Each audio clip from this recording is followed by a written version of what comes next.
My name is Haley Brown. I'm 27 years old, and 2 years ago, my father decided I was a failure over a plate of pot roast. The smell of it filled the dining room that October evening, heavy and familiar. Garlic, onions, that slow-cooked beef recipe my mom has been making since I was 12. The mahogany table my dad built himself gleamed under the chandelier, set with mom's good china, the plates she only brought out when someone had achieved something worth celebrating. Spoiler, that someone was never me. The front door swung open with a burst of cold air and cologne. "Garrett's here," Mom called, her voice already brighter. My brother's dress shoes clicked across the hardwood like they owned the house. In Dad's eyes, they did. Out the front window, I'd watched him pull up in his latest toy, a pearl-white BMW, chrome accents catching the streetlights. It sat in the driveway like a trophy. My 5-year-old Honda was, as usual, parked out on the street.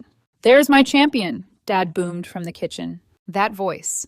It's the one he used when Garrett made varsity, when he graduated, when he landed his first sales job. The tone reserved for real achievements. I was already seated at the table, still in my work clothes. A modest dark blazer and slacks. Nothing flashy, nothing that screamed success.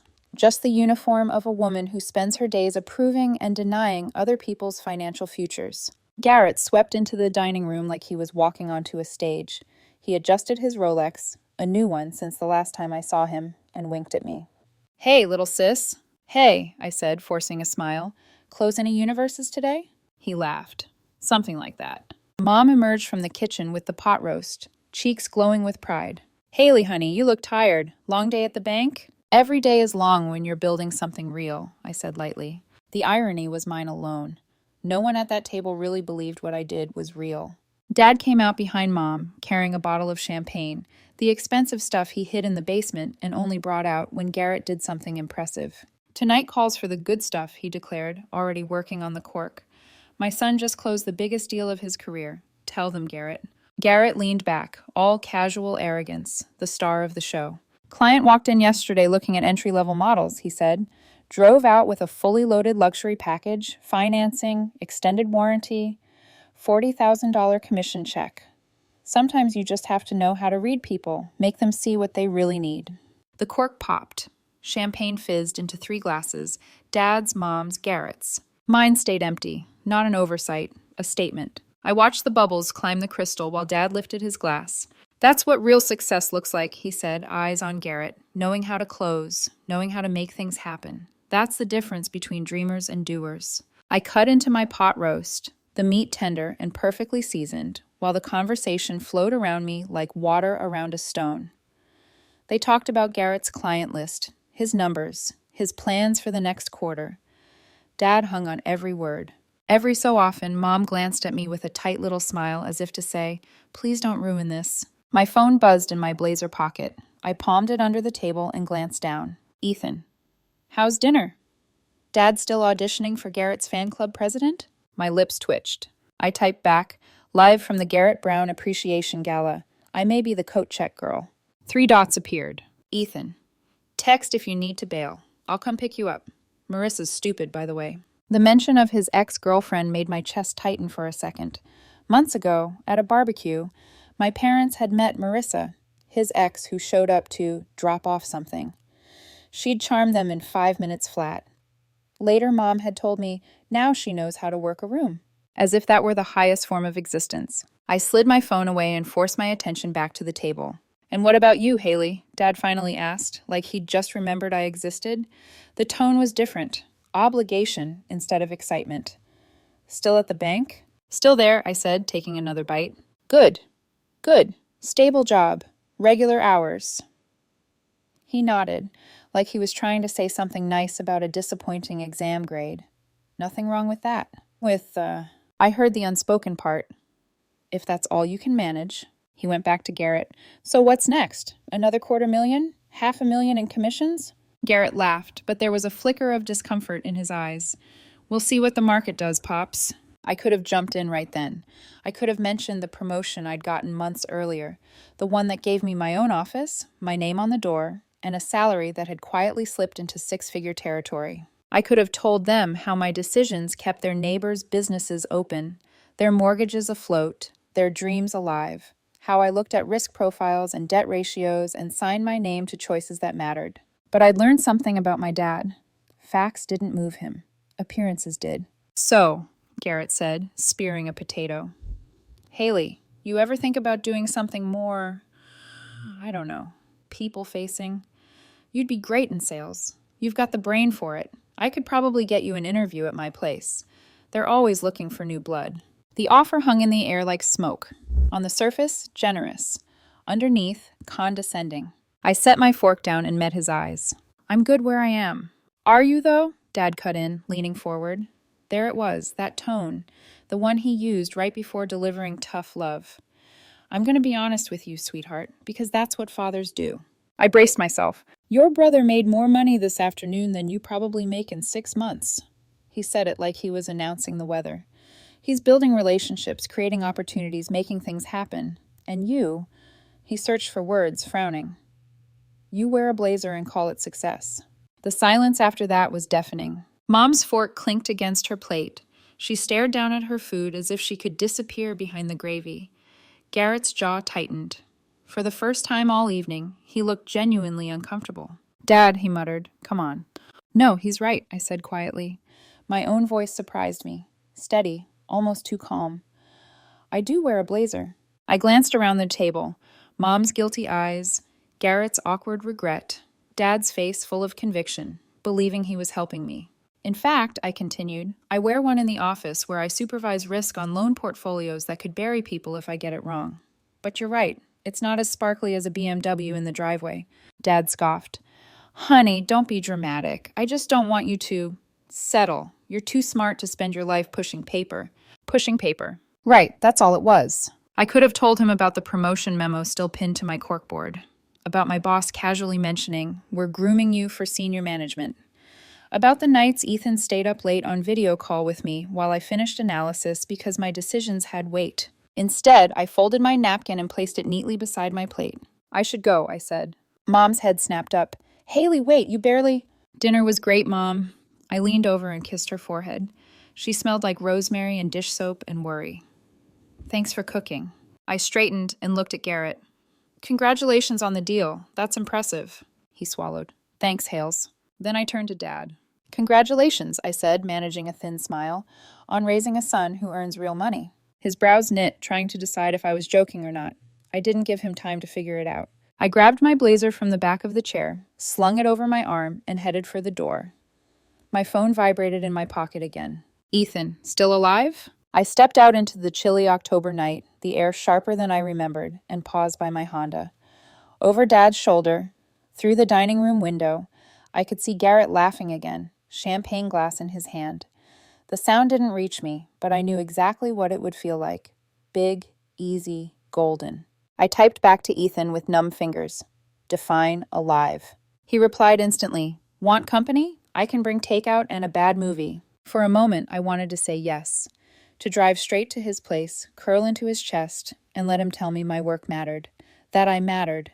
But something in me had shifted at that table. "No," I wrote, "I just need to think tonight." He sent a single heart emoji and didn't push. That was one of the reasons I loved him. Ethan didn't need an audience to feel successful. He didn't need to perform. I sat behind the wheel, hands on the steering wheel, watching the reflection of the BMW in my rearview mirror. Dad had said I was just playing office. He had no idea that upstairs in a building downtown with my name on an office door, I signed papers that could either safeguard families or bankrupt them. He had no idea that my quiet little paper-pushing job would soon involve a loan application with my brother's name on it, that my signature would decide whether his golden child got another lifeline or hit the wall. That night, I made a decision. I wouldn't argue with Dad's assessment. I wouldn't list my promotions like Garrett listed his commissions. I wouldn't beg him to see me. I would keep building the kind of success that didn't need his applause, the kind that spoke for itself when the time came. I didn't know that time was already moving toward me, in the form of a thick manila folder with Garrett Brown typed neatly at the top, heading straight for my desk. Thursday mornings at Great Lakes Financial are my favorite. Most people hate the quiet of paperwork, the monotony of numbers, but numbers have never lied to me the way people do. They're clean. They're predictable.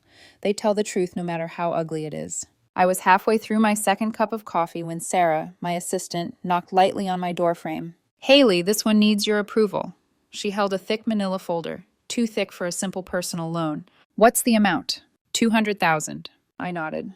"Okay, set it down." Sarah hesitated just a moment, then added, "The applicant has the same last name as you, Brown." My pen froze in midair. In 2 years at the bank, I hadn't seen another Brown whose details matched anything close to my family's. It wasn't the rarest last name in the world, but it wasn't Smith either. And something in Sarah's voice made my stomach tighten. "Thanks," I murmured. "I'll handle it." When she left, I exhaled slowly and reached for the folder. The moment I opened it, my pulse stuttered. Applicant, Garrett James Brown. Date of birth, my brother's. Address, his Lincoln Park condo he bragged about on Instagram. For several long seconds, I just stared at the page. My office suddenly felt too warm, like the air had thickened. My brother, the golden child, had applied for a $200,000 personal loan, and somehow that file had landed on my desk. I leaned back in my leather chair, the same one my dad had once called a fancy prop for someone who doesn't know what real work looks like. If only he knew. I flipped the page. The numbers hit like a punch. Credit score 640. Garrett had always bragged about being in the high 700s. At Christmas dinner once, he'd lectured me on the importance of being financially responsible, even though I was literally the person approving loan portfolios for a living.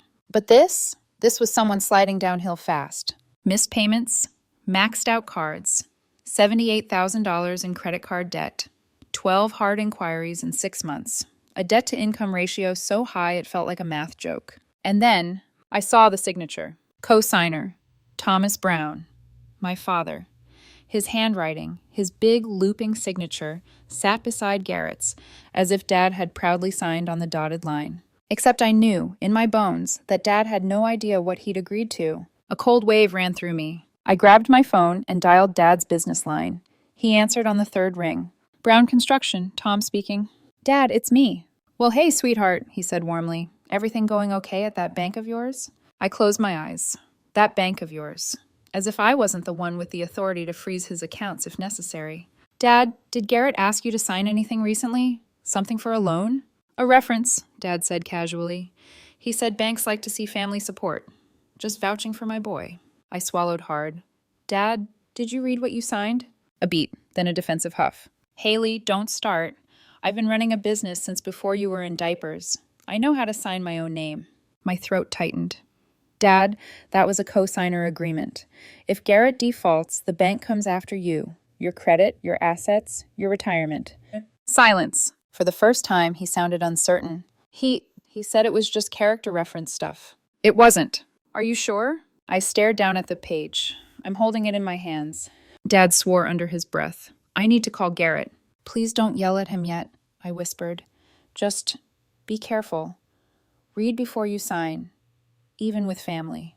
"That boy wouldn't trick me," Dad muttered, clinging to denial like a life raft. "He's just ambitious." Ambitious. That word again. The one reserved only for Garrett. "Okay," I said softly, "just be careful."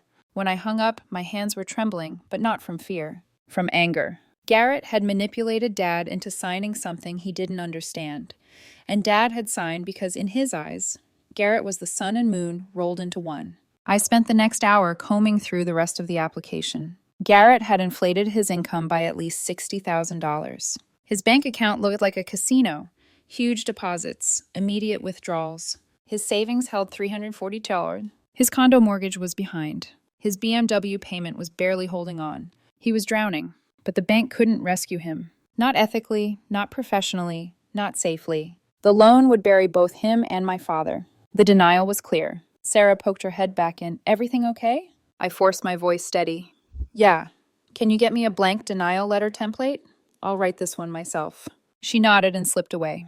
When I was alone again, I stared out at the Chicago skyline through my office window. Steel, glass, gray November sky. Somewhere out there, my brother was selling dreams to wealthy clients while drowning in debt. Somewhere else, Dad was bragging about him to anyone who would listen. And here I was, about to reject him. Not because I wanted to, not because I was bitter, but because the numbers told the truth neither of them wanted to see. I wrote the denial letter in clean, careful, professional language. "After careful review of your application dated March 15th, we regret to inform you I paused before signing my full name. Haley Brown, Credit Risk Manager, Great Lakes Financial. My title, the one Dad dismissed as pushing paper. I printed it, signed it, placed copies in the outgoing mail tray, one addressed to Garrett, the other to Dad, per regulation. I stood over those envelopes for a long time. I knew what they would do, what fracture they would create, what storm was coming. But this was the job, and no amount of childhood favoritism would change the math. I finally whispered to the empty office, "Let the truth speak for itself." I turned off the light and left. Tomorrow, everything would be different. The loan denial letters went out on a Tuesday. By Thursday morning, my phone was already vibrating across my desk like it was trying to escape the wood surface. I didn't need to look at the caller ID. I knew. I just wasn't ready. I let it ring. Then ring again. And again. Voicemails 2, 5, 9, all from Garrett. Each one angrier than the last. The 10th one I listened to, if only to confirm what I already feared. His voice erupted through my speakers. "Haley, what the hell is wrong with you? You denied my loan? You, of all people, decided I wasn't worth approving? You embarrassed me. You humiliated Dad. What did you think this would accomplish? Call me back." My throat tightened. The word humiliated landed like a stone. By 11 a.m., the family group chat, normally used for holiday schedules and Mom's casserole pictures, had transformed into a crime scene. "Dad, Garrett just got a denial letter with your name on it?" "Garrett, unbelievable. Sabotage from your own sister." "Mom, let's all calm down." "Haley, maybe you can reconsider." "Dad, again. How could you do this to your own brother?" Sabotage, how quickly they jumped to that word. I typed nothing. Not a single defense, not one explanation. I refused to fight for a truth they didn't want. Around noon, my phone buzzed again. "Ethan, how's your day? You seem quiet." I stared at the message, trying to swallow the ache. He didn't know yet. No one did. I typed back. "Family stuff, pretty bad. Tell you later?" He responded instantly. "Ethan, always, I'm here." And I believed him. Ethan never made me feel like I had to earn his attention. He never compared me to anyone, not even to Marissa, the ex who was everything my parents adored. Blonde, bubbly, infectiously social, the kind of woman who could charm a bear out of hibernation. But Ethan had chosen me. Not the shiny version of me, not the loud one, just me. I set the phone aside, took a breath, and focused on work, loan reviews, risk analysis, approvals I could justify, rejections I could defend. Numbers, the only thing that made sense. But at 2:17 p.m., my assistant poked her head in. "Haley, your father is in the lobby." My stomach dropped. I stood so fast my chair screeched across the floor. "Tell him I'm in a meeting." She shifted uncomfortably. "He already saw me. He knows you're in." Of course he did. I squared my shoulders and walked toward the glass-walled conference room at the end of the hall. Dad was already inside, arms crossed, jaw tight, pacing like a man preparing for battle. The moment he saw me, his expression hardened. "Explain." "Not hello, not how are you, just explain." I closed the door behind me. "Dad, you denied your own brother a loan? A loan he needed for a business opportunity? Do you know how embarrassing this is? For him, for our family, for me?" I inhaled slowly, a habit built from years of swallowing this man's disappointment. "Dad," I said softly, "it wasn't personal. His debt-to-income ratio is—" "Oh, don't you give me your bank talk," he snapped. "We're family. Family helps family." Not once had that rule applied when I needed anything. "If I approved it," I said carefully, "you'd be liable as co-signer. And you didn't even know you'd signed up for that." Dad's eyes flashed. Garrett wouldn't trick me. I opened the file I'd brought with me, sliding it across the table. "Then explain this," I said. "Your signature under co-signer agreement. Not reference. Not character statement. Co-signer, that's legally binding." He stared, blinking, processing. But then, like always, he retreated into the fortress of his pride. "Garrett said it was just a reference," Dad insisted. "You must be misunderstanding." I felt my voice crack, not from weakness, but exhaustion. "Dad, I'm the credit risk manager. I don't misunderstand those things." His lips curled. "You think because you sit behind a fancy desk you know more than your own father?" "I think because I sit behind this desk, I just saved you from losing your house," I whispered. That landed. He didn't shout next. He just deflated. But only for a breath. Then he slammed the file shut and pointed at me. "You always had it out for him." I recoiled. "What?" "You never supported him, never celebrated him. You've always been jealous." Jealous? Of the son who could do no wrong? Of the child whose existence was treated as divine proof of Dad's greatness? Of the golden boy whose mistakes were forgiven before he even apologized? Something inside me cracked, not loudly, but silently, like glass under pressure. Dad, I said quietly, this wasn't about jealousy. It was about math. Math? He spat. You destroyed your brother's chance at success because of math? No, my voice finally steadied. I prevented you both from financial ruin. He glared. He needed help. You slammed a door in his face. I folded my arms. If he wanted help, he could have come to me himself, not through a forged explanation to you. Silence. Dad looked away first. Finally, he muttered, Unbelievable. I don't even know who you are anymore. And he walked out. No goodbye. No second glance. Just gone. I stood alone in the glass conference room, staring at the reflection of a woman my family didn't recognize, even though she'd been this person the entire time. Back at my desk, my phone buzzed again. This time, a different name appeared. Marissa, Ethan's ex. Public post. Some people get a taste of authority and think they're better than everyone else. Shame when it goes to their heads. Dozens of likes. Several mutual acquaintances. I exhaled sharply. Of course. She must have seen Garrett's meltdown online or heard it from someone. Drama travels fast when it involves humiliation. My chest tightened, my vision prickled. For a moment, I didn't know if it was anger or hurt welling up, but then I realized it was neither. It was something deeper. I was tired. Tired of proving myself. Tired of defending myself. Tired of people seeing only what they wanted to see. At 5 p.m., as I packed my bag to leave, Ethan called. The moment I heard his voice, all the walls I'd been holding up cracked. Haley, what happened? I sat down, breath trembling. My family, I whispered. They think I ruined everything.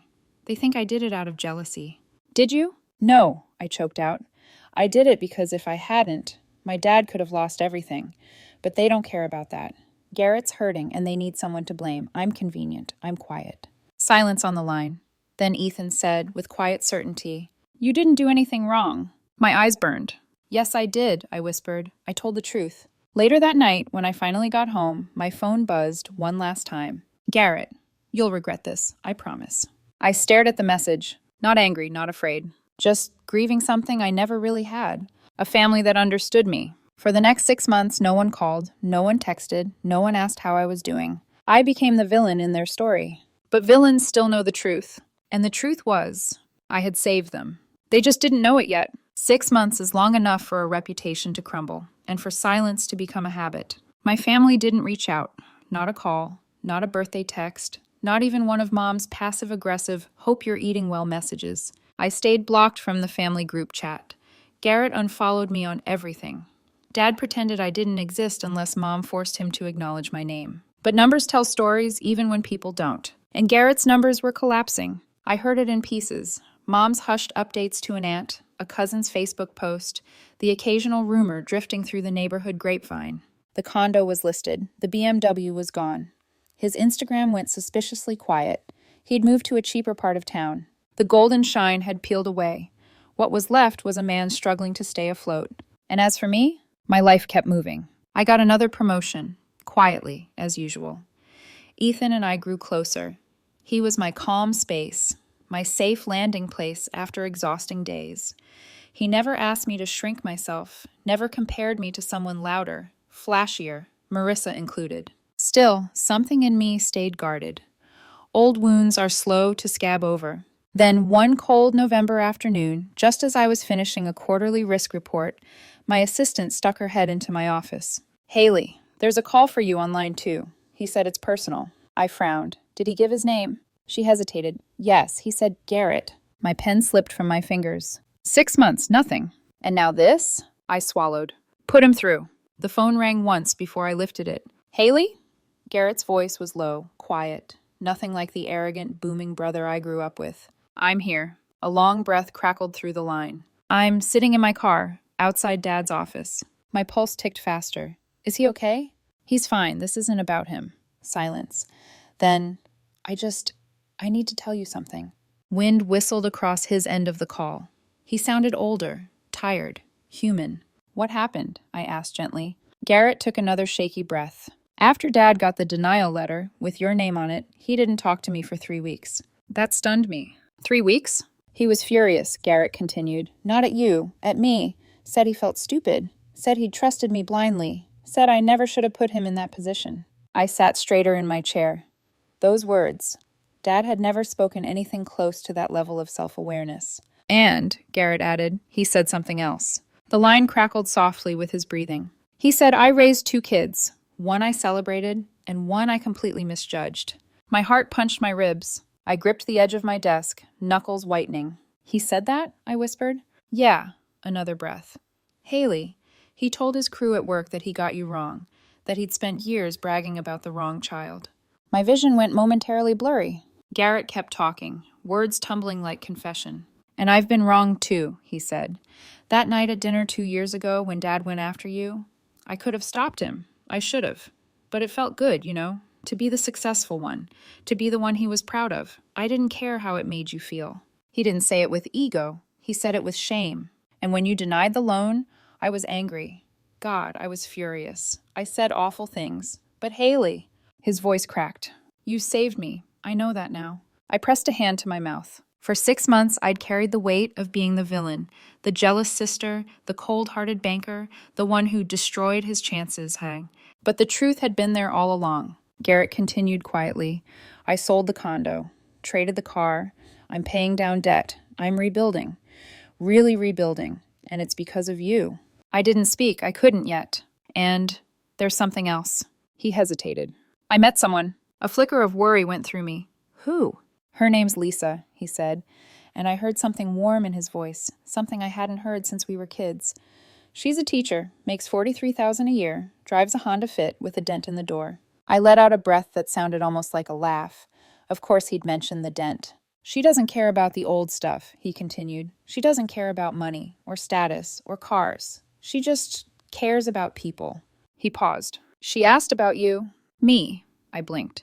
Yeah, she said, tell me about your sister, not the family drama stuff. Tell me who she really is.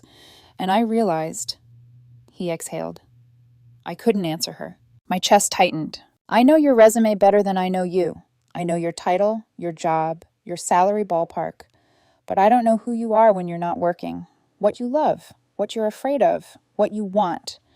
I've spent years trying to outshine you, and not 1 minute trying to know you. A lump formed in my throat. I'm sorry, Haley, really sorry, for dinner, for the loan, for all of it. Silence stretched, soft and heavy.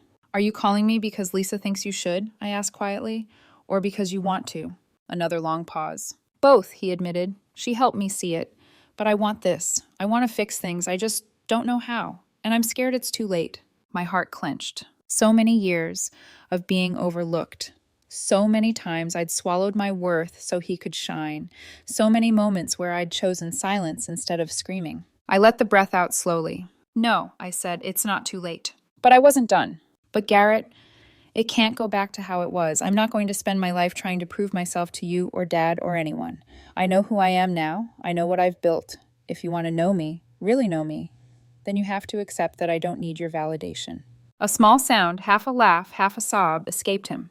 You have my respect, Haley. You've had it for months. I just didn't know how to tell you. My eyes warmed with tears I hadn't let myself feel for years. Then start by telling me about Lisa, I whispered, the real things. And he did. For 20 minutes, he talked about the woman who'd helped him grow into someone honest, grounded, real. A woman who didn't care about flash. A woman who didn't need him to perform. A woman who asked the same question I had been wondering for years. What do you actually care about? When he finished, he exhaled. She wants to meet you, he said softly. We both do. No drama, no expectations, just the 3 of us. Get to know each other. I swallowed. I'd like that. We said goodbye. The line clicked off. I sat in my office long after, the Chicago skyline darkening beyond my window. I watched the construction crew across the street packing up their gear, steady and methodical. Rebuilding, repairing, strengthening foundations. My phone buzzed. A number I didn't recognize. Unknown. Hi, Haley. This is Lisa. I hope it's okay that Garrett gave me your number. He thinks the world of you. I'm looking forward to meeting you. P.S. He's practicing how to ask you to be his best woman at the wedding. Just warning you. A breathy laugh escaped me. For the first time in months, maybe years, I felt something I hadn't in a long time. Hope. Not the desperate kind, not the fragile kind, not the kind that needs permission. The quiet, grounded kind that comes from knowing you're finally being seen. I stood at the window, watching the workers below loading tools into trucks. Rebuilding took time, so did family. But maybe, just maybe, we had a foundation left to build on. My phone buzzed again. This time, the caller ID froze me in place. Dad. The phone vibrated in my hand so long I wondered if Dad would give up before I found the courage to answer. He didn't. He let it ring until I hit accept. Dad? A breath, rough, uneven, crackled through the speaker. Haley, we need to talk. Not angry, not accusing, just tired. And for the first time in my life, I heard something in my father's voice I had never heard directed at me. Uncertainty. Okay, I said softly. I'm listening. He cleared his throat. I talked to your brother. My pulse thudded once, hard. And? I asked carefully. And he told me everything.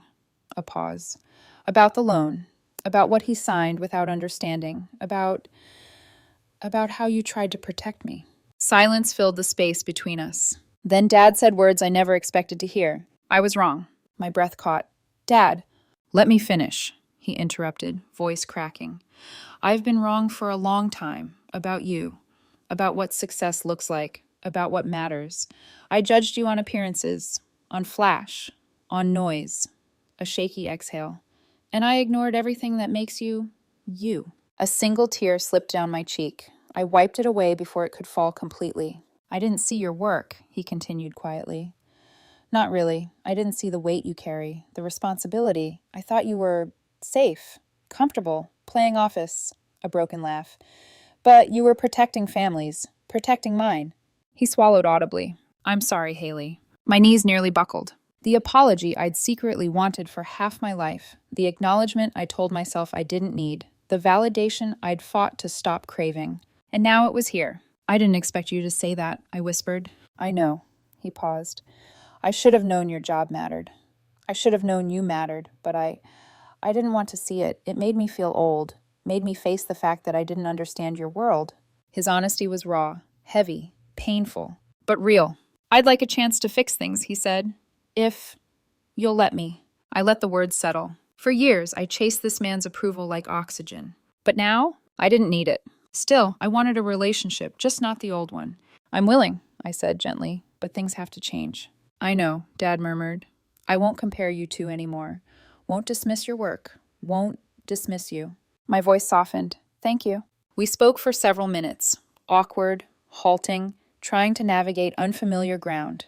But it was a start. A shaky one, a fragile one, but a real one. When the call ended, I sat in silence for a long time, letting everything finally settle. Garrett's confession, Lisa's kindness, Dad's apology, my own voice, steady for once. I wasn't the villain anymore. I wasn't the overlooked daughter anymore. I was simply Haley, a woman who had built a life without applause and was finally being seen for it. A week later, I arrived at a small cafe near the river, chosen by Lisa. Neutral territory, warm lights, brick walls, plants in every corner. Garrett stood when I walked in. He looked different, not poorer, not broken, just grounded. Human. Lisa smiled brightly and waved me over. Haley, finally! She hugged me before I could react. She smelled like vanilla and pencil shavings, the scent of someone who grades papers late into the night. Garrett cleared his throat. Haley, this is the woman who saved my life. I blinked. What? Lisa grinned. He means it. Losing everything was awful, but losing the mask, the performance, that's what saved him. Garrett nodded slowly. You saved Dad's credit. You saved me from another financial disaster. But Lisa, she saved me from myself. I looked between them, and something inside my chest warmed. This felt real. We ordered coffees. We laughed more than I thought possible. We talked about everything. Childhood stories, old resentments, hidden wounds. For the first time, Garrett asked about me. What do you do for fun? What's your dream job? What's your biggest fear? What do you love about Ethan? It startled me how much I had to think, because no one in my family had ever asked. Lisa nudged him playfully. Ask her the big one. Garrett groaned. Lisa, you have to, she insisted. I raised an eyebrow. Ask me what? Garrett took a deep breath and then blurted, Will you be my best woman at the wedding? I stared. He rushed on. Lisa said I should ask. I mean, duh, it had to be you. You're the strongest person I know, and I want you there, next to me. Not because of family obligation, but because I want you there. My throat tightened. No champagne, no BMW, no audience. Just my brother, asking because he meant it. I nodded slowly. Yes, I whispered. I'd love to. Garrett exhaled like he'd been holding his breath for years. Lisa clapped her hands. Good. Now the wedding won't be lopsided.